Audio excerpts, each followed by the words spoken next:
நாம ஏற்படுத்தும் எண்ணங்கள் கர்மங்களா ஆகுது. நம்முடைய கர்மங்கள் நமது பாக்கியமா மாறுது.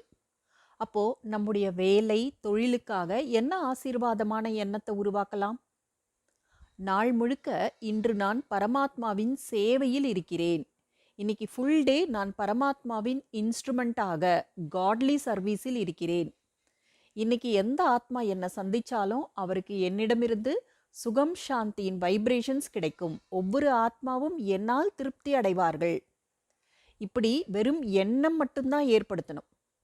ரொம்ப உயர்ந்த பிளஸ்ஸிங் என்னன்னா, நாம் பரமாத்மாவின் ஏஞ்சல். நாம ஏஞ்சல்ஸ் தான் இல்லையா? உலகத்தில் மக்கள் ஏஞ்சல்ஸை தேடுறாங்க. ஒன்று ஏஞ்சலை தேடுவது, இன்னொன்று சுயம் ஏஞ்சல் ஆவது. ஏஞ்சல் ஆவதுன்னா நாள் முழுக்க லைட்டாக இருப்பது. ஏஞ்சல் எப்பொழுதுமே பறக்கும், தரையில் கால் வைக்காது இல்லையா? அதனால தான் ஏஞ்சல்ஸை ரெக்கைகளோடு காட்டுறாங்க. ரெக்கைகள் என்றால் லேசாக இருப்பதுன்னு அர்த்தம். வேலை செய்யும் பொழுதும் லேசாக இருக்கணும். காலையில் நான் ஏஞ்சல் என்ற எண்ணத்தை ஏற்படுத்தினா நாள் முழுக்க லேசாக இருக்க முடியும். ஏஞ்சல் பிஸ்னஸ் செய்வதற்காக செல்கிறார், ஏஞ்சல் ஜாபுக்காக செல்கிறார்.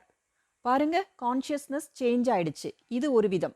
இன்னொரு விதம், ஓ டைம் ஆயிடுச்சு, கிளம்பு கிளம்பு, வழியெல்லாம் டிராஃபிக், அதே ஆஃபீஸ், அதே வேலை, மறுபடியும் அதே பாஸ், அவருடைய நச்சரிப்புகள், திட்டுகள், மிரட்டல்கள்.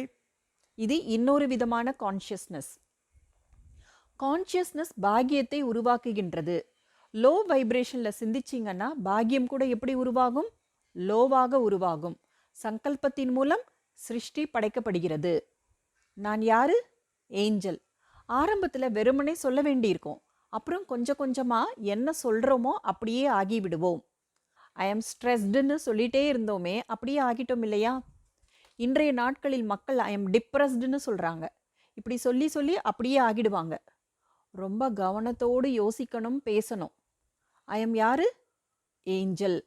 ஐ எம் ஸ்ட்ரெஸ்டுன்னு சொல்லி ஸ்ட்ரெஸ் ஆக முடியும்னா ஐ எம் ஏஞ்சல்னு சொல்லி ஏஞ்சல் ஆக முடியாதா? சங்கல்பம் டு கர்மம், கர்மம் டு பாக்கியம்.